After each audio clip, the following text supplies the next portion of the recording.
ઈસવીસન 1822ની સાલની અંદર જ્યારે ભગવાન સ્વામિનારાયણ કહેતા કે મહારાજે અમદાવાદની અંદર શિખરબદ્ધ મંદિર બાંધ્યું અને એની પ્રતિષ્ઠા કરી, તે વખતે પરમહંસોએ ખાસ કરીને મુક્તાનંદ સ્વામી, આનંદાનંદ સ્વામી, પ્રેમાનંદ સ્વામી એમને મહારાજને પ્રતિષ્ઠા થઈ ત્યાર પછી ચંદનથી અર્ચા કરી.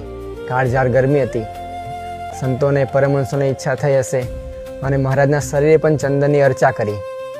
અને ત્યારથી છેક આજ દિન પર્યંત દર વર્ષે વૈશાખ મહિનાની અંદર જ્યારે ગરમીનું પ્રમાણ વધારે હોય ત્યારે ઠાકોરજીને 1 મહિના સુધી ચંદનના વાઘા ધરાવવામાં આવે છે. ગુણાતીત ગુરુ પરંપરામાં પણ આ ભક્તિની પરંપરા અવિરત જળવાઈ રહી છે, જેના દર્શન આજે પણ થાય છે. યોગીજી મહારાજના સમયની અંદર દર વર્ષે સ્વામી શ્રી ચંદન પોતે જાતે ઘસી, બધા સંતો પણ ભેગા થઈ ચંદન ઘસી અને ઠાકોરજીને ચંદનના વાઘા કરતા. યોગીજી મહારાજ ખાસ દર્શન કરવા માટે આવતા અને ઠાકોરજીની આરતી પણ ઉતારતા. દર વર્ષે સ્વામી શ્રી ચંદન પોતે જાતે ઘસી અને ઠાકોરજીને ચંદનના વાઘા કરતા હોય છે.